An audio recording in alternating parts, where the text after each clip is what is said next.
What's going on, everybody? It's Chris Carr here on this The Everyday Athlete podcast. Um, very, very special guest today. I had the privilege to call this person one of my good personal friends and one of my good friends in the softball world as well. Current senior for the University of Arizona, Grace Jenkins. Thanks for having me, Chris. Appreciate it. What's going on, man? How are you? Doing great, living the life. Season's going well, and I just can't wait to talk to you today. Good, awesome. Alrighty. Backstory for everyone, just so we kind of get that away. And we'll touch about it too, but Gray's at Arizona right now. Finishing up her senior UNC season at Uh, bro. listen, I am in my UNC stage too. I have a month left of school. Besides the point, terrifying, but whatever. So Um terrifying. Met Grace maybe 2.5, 3 years ago. Grace was formerly at the University of Connecticut, where I'm at. Became very good friends and just kind of took it off with the softball level as well. We've done what we did two or three clinics together. Yeah, three We did clinics. three Yeah. softball catching clinics together, which were absolutely awesome. Like three of my absolute favorite moments coaching softball, and I Yeah. always thought it was like a super cool perspective to have you there. And there's so many kids I currently coach and either formerly coach that Grace really really impacted their lives and like how they think about softball and like more than you even know. That's Like so I still have sweet. yeah, like I still have like a bunch of these kids like even like on my team. One of my catchers she's like, when's Grace gonna come back? I'm like, I don't know. Like Oh, we have we'll to go to the see. West Coast. We'll do something. We'll go see her. Like, but these kids miss you, man. Of Oh, that's awesome. Well, tell them I say hello, please. course. So, on the topic of youth softball, there, you've had a pretty illustrious career for even before college, a high school and travel career. If you want to take us all the way back to the beginning a little bit and kind of work up to your last couple years of travel softball and some of your experiences and how you got into softball, just tell us a little about that. Yeah. So I'm originally from Northern California, Folsom, California, and my parents put my twin sister and I into softball. I have a twin sister named Hope. And my older brothers played baseball, but they also did swim, played basketball as well. But I think my parents just really wanted to throw us into all different kinds of sports, and see what kind of stuck. Um, and originally, I wasn't very good at softball. Like, I was a tomahawk swinger. If you were to watch me like throw, you'd be like, that is the most unathletic girl I've ever seen. I was lefty. I'm a natural lefty, and the game growing up was kind of centered around like right-handedness. So I struggled at the beginning, but I loved the game. I loved the idea of like chasing perfection and excellence, and you can't really ever get that in softball. Like you can't be perfect in the game, and I think that that's what drives me every single day, to keep playing it because you can't be perfect. But the idea of just chasing something, I don't know, it's just cool. So grew up swimming competitively and playing softball. And then when we were like 12 years old, just kind of had to decide between swim and softball because swim, you have to practice in the morning and in the afternoons. Softball, you have to, private lessons and practices, like 2 times a week. And so eventually picked softball when we were like 12, and that's kind of when we started playing competitively. Played competitive softball up until, my senior year of high school. And yeah, I had a great travel ball experience. COVID was kind of smack dab in the middle of it, when I was like 15, 16 years old. But yeah, I ended my travel ball career playing for Lady Magic. We got third at PGF Nationals that summer. We got like fifth in the Colorado Sparkler. So I played with some really cool people growing up. And yeah, and then ended up committing to UConn in high school, and then now I'm at Arizona. Like even you just talking about like growing up like saying like I wasn't that good like I just can't think like I could think of so many kids like that are probably the exact same situation as you that just Mm. they just need an opportunity, they just need a Yes. chance. And like I feel like there's so many kids like if you're like they're like, oh, if you're not good at 10 you're not gonna be good. Like just it's not true. Like I just No. I just don't think that's true. No, no. And I think that's exactly it. Like I was just surrounded by people that were invested in me and wanted to see me succeed. And that's kind of like half the battle, right? Just finding a good group of people to support you. And luckily, like my parents supported me and my sister supported me. But yeah, just like kind of shutting down the noise and just listening to the people that believe in you and kind of putting the other people that don't believe in you and aside. And it just goes to show you like it does take a village to be successful. And I wouldn't have been able to just do it by myself. Absolutely. And you, as previously mentioned by both of us, committed to the University of Connecticut. If you want to take us through your recruiting process a little bit, coming out of, and especially coming out of COVID a little bit there, Yeah. wrapping up your June, going into your junior and then senior year, still kind of looming around. So take us through the Yeah. recruiting process a little bit. Yeah, so like the summer before my junior year, we couldn't play at all. And I think that that's a really pivotal summer for a lot of people because that's when coaches can go and watch you play. It's like 2 months before they can talk to you, but we couldn't play. And so I remember just like posting and like sending like YouTube videos to coaches and emailing. I live across the street from a softball field growing up, so hoping I would go over there every single day and just like film some video and then like send them to coaches. My high school coach that I played for knew the head coach at UConn and mentioned like, hey, new program, they're joining a new conference, they're getting all these new facilities, like check out this school. And I had originally known UConn because of basketball, which is so sad that they lost today. Man, So man, that was it something. it was I'm something. not even about the game. Wow. Just after, yeah, I know. Wow. I I don't know. I Yeah, mean, that was it's something. yeah, crazy game, but um, so I was like, okay, that's kind of cool. And I had always been fascinated by the East Coast, and I was like, hey, it could be cool to use softball to kind of take me to a different area of the world, or the country. And so I remember when September 1st came around, I got a lot of interest from schools, which was surprising because again, COVID happened, didn't know who the heck was going to be interested in me because typically you can see like coaches coming to games like okay maybe they'll reach out like I had no idea so yeah, UConn ended up reaching out and it seemed like a really cool fit for Hope and I to go play there.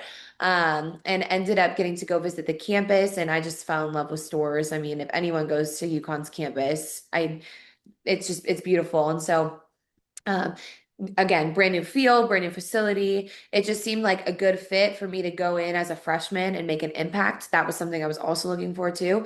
And yeah, I eventually committed to UConn, I think like in late October, of my junior year. And now just talk about your time at UConn a little bit. Like I will mention last season for UConn, you guys won the Big East, got into the tournament, which is a really, really big thing for UConn, but Yeah. not only UConn, but Connecticut, just softball in Connecticut as well. Just kind of put on the map there because myself as a travel and then high school coach in Connecticut, softball is pretty big here. And not necessarily that UConn had Connecticut's. I don't even know if I don't think they even had one last year. Maybe they had one. I don't Last year we had one girl There from was one, Connecticut. right? Yeah, yep, there was Yes. one. Yep. But just letting the rest of the country know, like, hey, like Connecticut takes softball kind of serious. So just want to talk about your time at UConn a little bit. What's the ups, a little bit of downs, like everyone has the ups and downs, but just some of the cool moments there. Yeah. Well, I think first off, like my freshman year, we won the regular season. So that was really cool. And then sophomore year, unfortunately didn't win the regular season or the tournament, but junior year we won the tournament. And so we were able to go to regionals, which was so cool. UConn softball hadn't been to the regionals in like 23 years, something insane. Before I was even born. And the history of softball's or UConn softball program is really, really rich. Like they went to the World Series in I believe, like 1993. The alumni is like super, like they're just super tight knit, and they would come to all of our games. And so it was kind of like a full circle moment too with that senior class, like Lexi, Rosie, and Peyton, like just to be able to make it to regionals with them, because they're a special group of people, and they had been there since my freshman year. It was almost like a gift for them. Like that's who I would show up and play for every day was those three girls. So it was amazing. And then yeah, to be able to be a 3 seed and go to LSU, which was probably the most competitive regional that year. Maybe there's another one that was also competitive, but ours was pretty competitive. And yeah, just to kind of again show like Yeah, softball in the Northeast is still really competitive, and we can make it with the big guys. So, yeah, it was super cool. Again, I wouldn't change anything that happened at UConn. I think going to that school and representing women's sports, basketball, field hockey, soccer, like I just think it's just cool to kind of bring softball, bring life to the program again. I think that's how I would describe it. Absolutely. And as a Connecticut resident, like anytime a UConn sport is doing something good, you hear about it.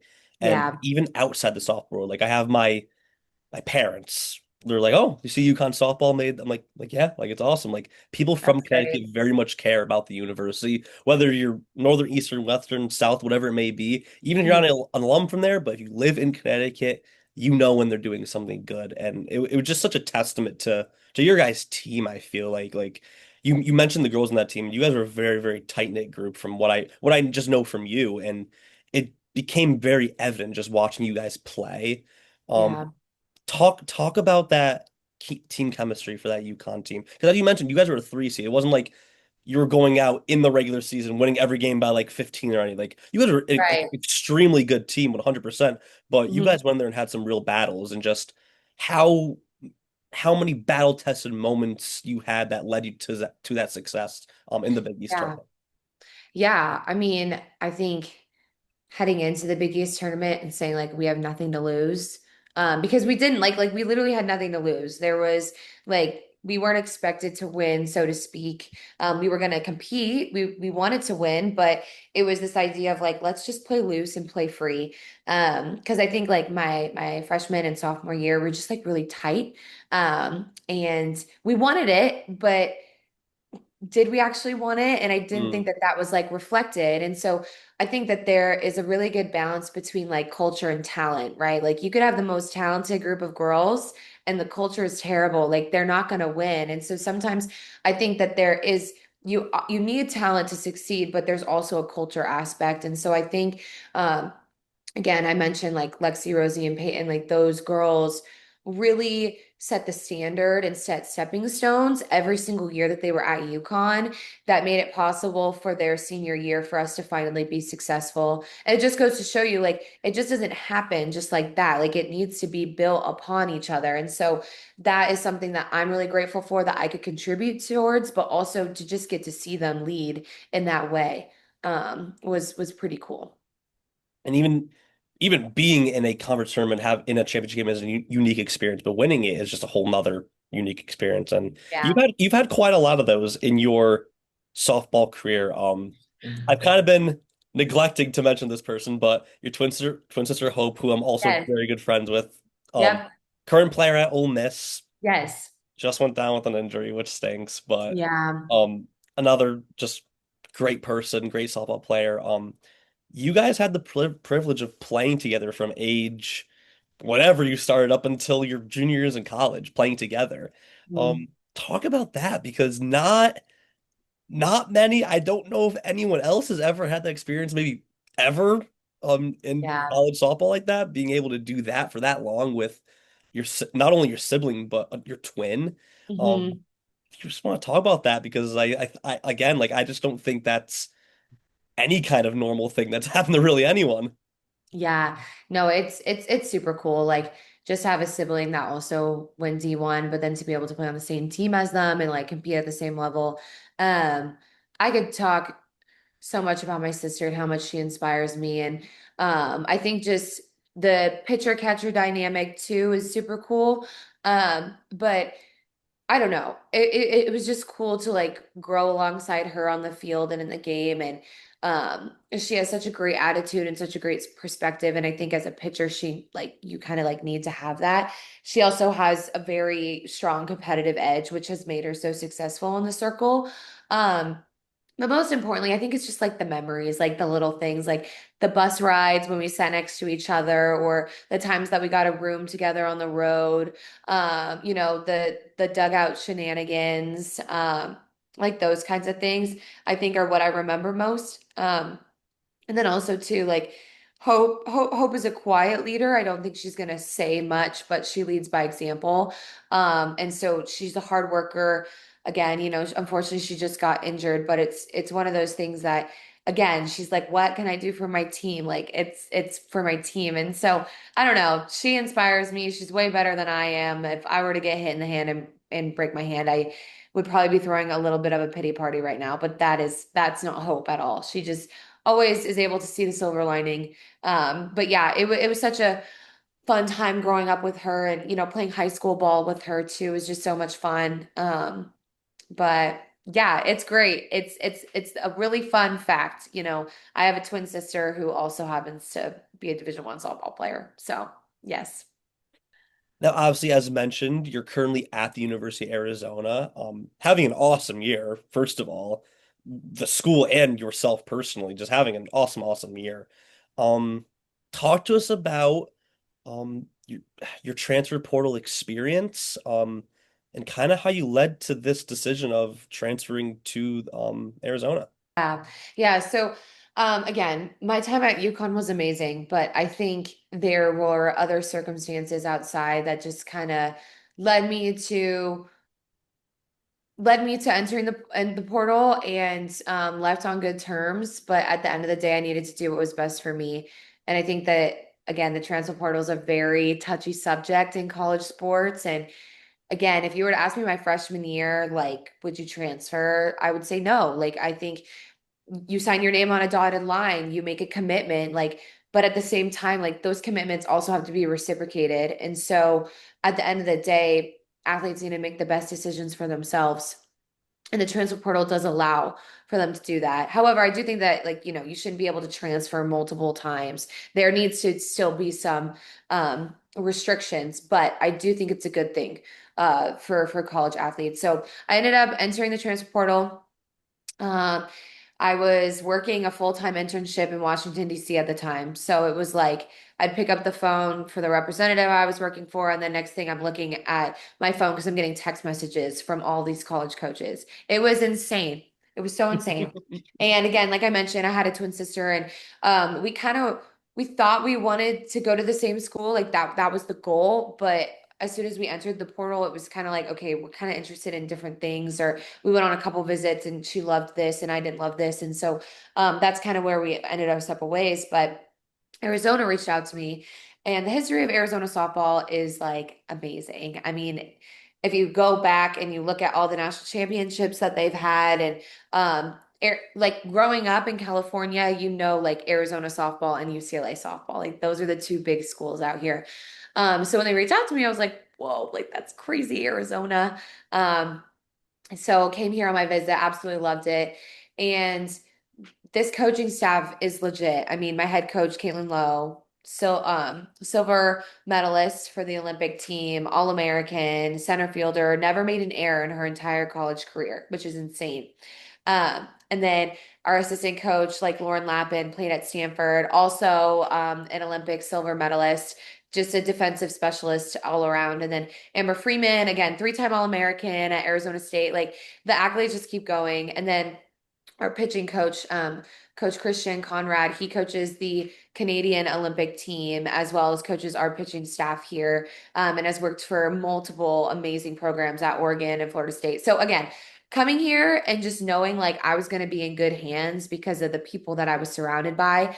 And it's not even the accolades, it's the type of people that they are. And that's what attracted me to choose Arizona was because I came on this visit and I didn't feel like I was talking to people that had these big egos. I was talking to down to earth people that just wanted the best for me, wanted the best for their team, and thought that I would be a good fit for them. And I'm so glad that they took a chance on me because, again, senior in the transfer portal, you're kind of like, what is she looking for? She has 1 year of eligibility. Do we need to take a chance on her? And I'm so glad that they did, because I haven't looked back, and it's been one of the best decisions I think I'll ever make in my entire life. So.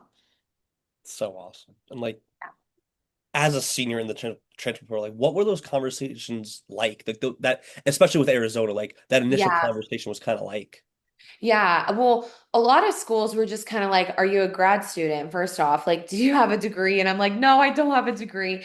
So there were some schools right away that were like, "Okay, and this is where it logistically gets in. So at Arizona here, I only needed 30 credits of residency to be able to graduate from here. But there were other more prestigious schools that were like, hey, unfortunately, you're going to have to hang around for 2 years. So you would be able to, because you have to get 60 credits in residency in order to graduate from certain schools. So that was like a logistical thing that I didn't really put into consideration until I entered the portal. So for like young people that are considering enter the portal, you may be able to graduate, in the right amount of time. I'm going to be graduating right on time too from Arizona. But the other schools, like they were like, you could come here, but you're going to have to stick around, be like a manager for the next year or whatever. So that was like the logistical ones. And then obviously being a senior, they were like, what are you looking for in your last year? And I'm like, I just want to have fun and make it to OKC. Like that's what I want to do. And obviously here there was the catching position wasn't necessarily open, so to speak. They weren't looking for a catcher, but they were looking for a lefty power hitter. And they were like, hey, would you be able to kind of switch your defense around and maybe, play right field? And I was like, I mean, I played right field in high school. Like, I think I can do it. So again, I'm in great hands because Caitlin Lowe's an amazing outfield coach. So those were kind of what those conversations looked like. And it's very interesting just looking at it and seeing like other seniors entering the transfer portal, like Audie Crooks from Iowa State, the basketball player. Like, again, those are the kinds of conversations she might be having as well. Um, and then obviously with the whole like NIL and all these sorts of things, revenue share. I mean, I learned so much about the business side of things, but also like how genuine people can be. Man, Yeah, just I know that was a lot, but not not, not even a lot. It's just such a cool thing. Like you're Mm, from California, went over to the East Coast, where softball is still very prevalent, but then going back to the West Coast for your last year, like it's yes, like it's almost like this picture perfect story. And like yeah. for yourself, like obviously like you put on for the Northeast like in a big way. But like what does it feel like just to go back, not back home in the sense, but back to the side of the country like that you identify yourself with really and just kind of put on for the West Coast a little bit more too. It's so cool. We got to play at Stanford earlier this year, and that's super close to home, like an hour and 30 minutes away from where I grew up. So like that's cool, like geographically. And then too, just to like, I don't know, playing at UConn was such a cool experience because I got to see so many different states out there on the East Coast. And now being back on the West Coast and playing in the Big 12, like I get to see so many more ballparks and states. And it just goes to show you, like, wow, like this little like yellow neon ball can bring me to so many different places, and it can bring me to Connecticut, and then it can bring me back to the West Coast. So it's been amazing. I've had so many more like friends and family be able to come out and watch me, which is super cool. But I still had support when I was at UConn. It's just different because, now people are driving distance away from me in terms of like, an all day flight, which is great considering that I'm not playing with Hope this year. So like that's a little bit different as well. But it's been cool to kind of be back here, play with more California girls that I knew and that I played with growing up. It's definitely been a full circle moment, like you mentioned. All right, so this being the Everyday Athlete podcast, on this podcast, we obviously love to talk about the sport, but we also like to talk about the human outside of the sport and the opportunities that the sport has led the person to. You had an awesome opportunity, and you mentioned it a little bit this past summer being an intern for the House of Reps in DC. So you want to talk about that a little bit because I feel like that's such a very cool experience for yourself, someone that's studying law. Yeah, yeah. So, like you mentioned, I'm studying political science. The hope is to go to law school, and I was thinking about opportunities that I could, pursue in my professional development because obviously softball, we're busy year round. It's really hard to get involved on campus and like do certain things with like clubs or even internships during the school year because you're practicing and playing softball every day. So I remember living in Washington, D.C. had always been a dream of mine. Again, I wanted the opportunity to go to the East Coast to go play at UConn was so fascinating to me because I just love United States history and it's very, very deep over there in the Northeast and in Washington, D.C. So Yeah, I remember applying for a bunch of internships, some back at home and then some in DC. And so I ended up getting a internship in DC, which was so cool. I was living in Georgetown, in this house with like six other random girls that I had no, like I didn't know who they were until I moved in. I took the metro every day to work. And I worked basically a 9 to 5. Like I was in the office from 9 to 5, and then I would metro back home, and then I would get in my car and drive 40 minutes to Virginia to train in the evenings. And I would practice, for an hour and a half, 2 hours, whatever, and then drive home, then go to bed, and then do it again. So I got a glimpse of the 9 to 5 life. What I do know is that I just can't sit at an office for the rest of my life. So I'm gonna have to find some balance. If I'm gonna be an attorney, it's got to be pretty interesting. But it definitely solidified some things for me, right? Like I figured out, okay, I don't necessarily love this office job. I do love law. But there were certain aspects of the internship where I was like, okay, I don't love this. And now I know that I don't have to try to pursue something like this for the rest of my life. I can try to do something different. And again, I've always considered coaching and staying in the world of softball. So this internship also helped me with that too. But it was a great experience. Again, to live on the completely other side of the country in a new city. Definitely learned a lot about myself. It was just, yeah, it was a great experience. I'm gonna take a hard guess here, and you totally correct me if I'm wrong, but I'm going to take the guess that you were the only current collegiate athlete amongst those people in the house. Oh, I didn't meet one other athlete when I was there. And well, okay, actually I take that back. I did. But it wasn't to the like it wasn't an NCAA affiliated sport, if that makes sense. So again, yeah, I was the only current one that was playing. And yeah, I did not meet many athletes that were currently like training either. Do you know what I'm saying? Like Yeah, it was very ambitious. I learned that sometimes you don't want to take on more than you can chew, but like I did it. Do you know what I'm saying? Like I finished the summer and I was like, wow, like you did a full internship while also training. And yeah, it was a crazy. lot. It's a whole lot. Yeah, yeah. And I'm like, part of me is like, why did I do that? But at the same time, I learned so much. So I feel like my advice for future athletes, the internship experience is amazing, but also like don't rush adult life because you are only get to play softball for so long. Do you know what I'm saying? So I don't know. There are pros and cons to it. Again, it's really cool to have on my resume now, and people are always very impressed. So Everyone wants to be so quick to be an adult, man. They I just want to be so know. quick to be an adult. I I know. know. And It's now that slow. I'm a senior, I'm like, wait, no, I don't actually want to. But Um, Another really cool it involves softball, it involves sport, but really something outside of this sport, something that you've been extremely involved in, team impact. If mhm. you want to explain what that is and Yeah. how you got involved and what you've been doing to be involved with it, because it's such a great organization, such a great cause. Yeah. Even from the outside looking in, like it's just such a cool thing that I see that you get the opportunity to do and how much joy it really brings you. So if you want to talk about that a little bit. Yes, yes. So, Team Impact, it's a nonprofit organization that pairs children with life-changing diagnoses with varsity college sports teams. So, basically pairs children that maybe kind of have something that debilitates their quality of life.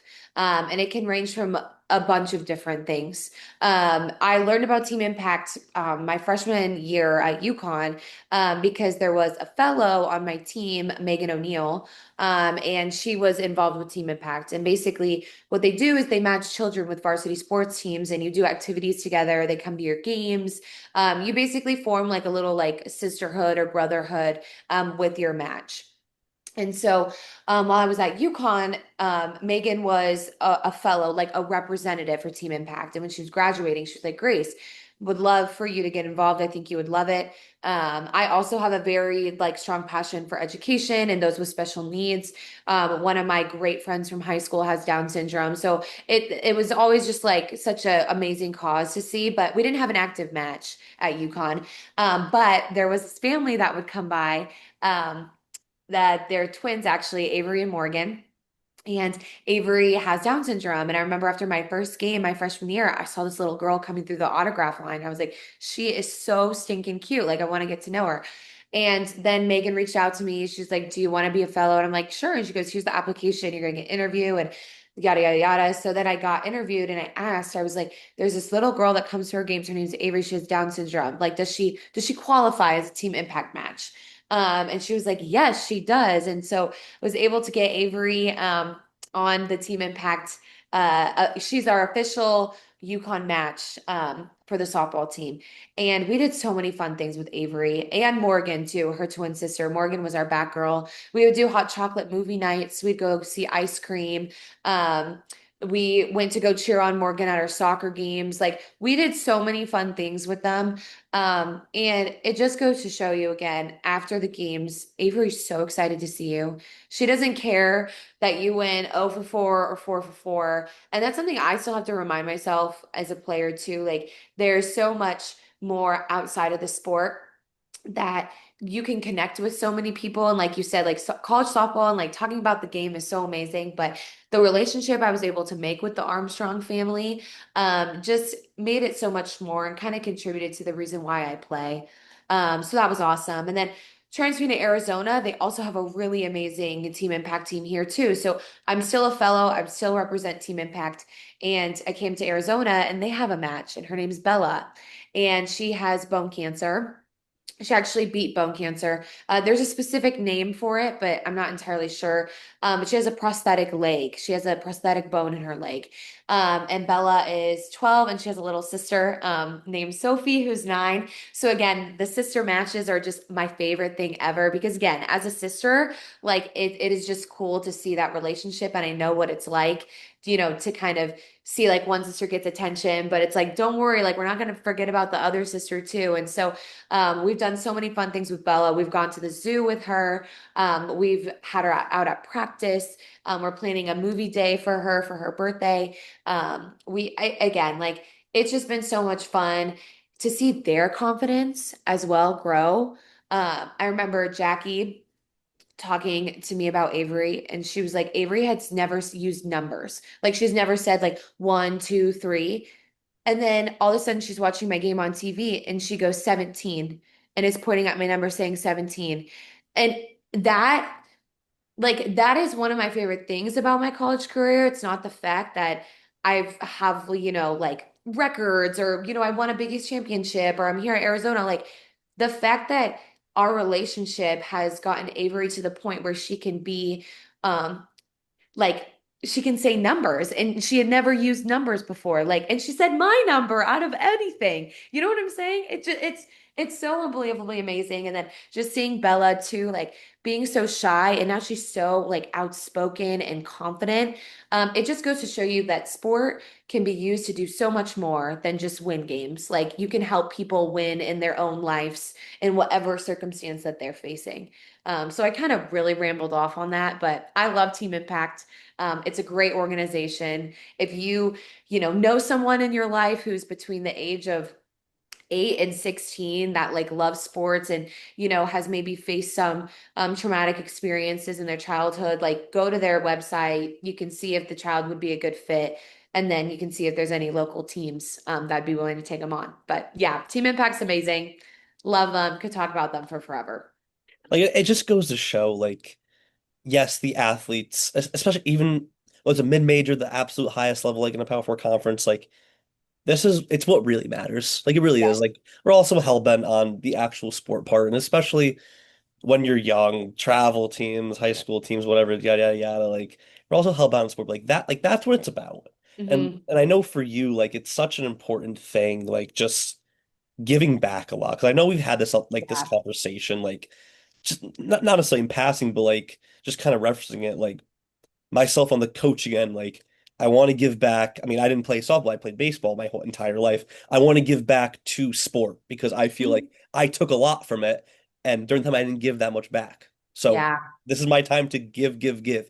And for you, just knowing the person that you are, like I feel like you're kind of in the same boat. Like you've gotten so many really cool opportunities and like you just really enjoy giving back.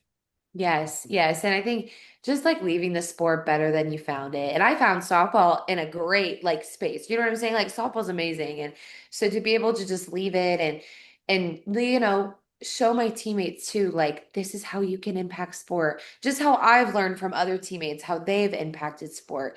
Again, like it just goes to show you like the coaching aspect and seeing, youth athletes becoming more and more confident in their skills and like they're finally getting that throwdown from their knees or they make the play in the game. And it's just like it's not even about the result, but it's just about all the hard work that you provided for them and that they were able to do. And then you just see the process become just like this beautiful thing. Like you said, I mean, yeah, sport's amazing. Sport is absolutely amazing. It's just so cool. And again, thank you so much for being here. Like this has been an absolutely awesome conversation. Of Really to wrap course. this thing up, I always ask every guest this question, the very last question we always ask. This being the Everyday Athlete podcast and really focusing around the athlete within the sport, but also the person outside and within the sport and how they correlate. Um, what does being an everyday athlete mean to you? That is such a great question. I think I think being like an everyday athlete is not how you just show up to your sport, but how you show up to everything in your life, right? Like some of the best players that I've been surrounded by take pride in the like when they show up to class, they go to class, how they treat people around them. Yes, they take softball seriously, but are they staying for extra reps after practice? You know, do they treat their parents well? Do they have good relationships with their Mm. friends? Are they a good friend? Do they treat people with kindness? Like being like the everyday athlete, I think that just like encompasses it. It's like, are you an athlete in every aspect of your life in terms of are you treating every aspect of your life and holding yourself to the highest standard that you possibly can? And that sounds exhausting, right? But like at the same time, you can't demand excellence from yourself on the field if you're not going to demand excellence from yourself in all aspects of your life, if that makes sense. So I think that that's what that means for me. And again, knowing that, like I mentioned at the very beginning, you can chase excellence and perfection. And are you ever going to reach the final destination? Maybe, I don't know, but just like the idea of like trusting the process and again, trying to be the best version of yourself in every aspect of your life, like that's all that you can ask for. Um, so that's what it means to me. I've gotten so many very, very unique, and this is the episode number four. I've gotten four completely different answers, and every single Really, answer has been awesome. And I really, think that's a huge thing for me, like perspective. Like yes. your perspective is completely different than the other three. One of the other three Mhm. completely different than the others. Like it's Yeah, such a cool thing to think about. Just treat. And I love the point you made, treating everything in your life like you're going to treat it at that high priority. It's just yeah. you can't beat that. And that's probably one of the most in-depth answers I've got. Probably the most in-depth answer I got. And I loved it. It was Oh absolutely man. amazing. Hopefully Um, it wasn't like too oh no, it was philosophical. Like, perfect. Oh no, it was great. It's I don't absolutely know. great. Listen, I've gotten Good. long answer. I've gotten like a kind of like a phrase to encompass it, like Cool. everything in between. So that was absolutely amazing. Well, I'm glad. I'm glad that you'll have like lots of different things to work with too. Oh yeah, I just hit all quadrants, you know. We just got them Yes. all here. Yep. Yep. Grace, thank you so much again for being on. This Of was course. absolutely awesome. Of course. Thanks for having me. And I will come back anytime if you'll have me. Always. Well, thank you guys so much for watching. Grace, again, thank you so much for being on. This has been episode number four of the Everyday Athlete podcast. We're really chugging along through this series rather quick these days. But if you liked the episode, please leave a like, leave a little comment down below. Let me know what you thought of it. And thank you guys so much for watching. Have a good one.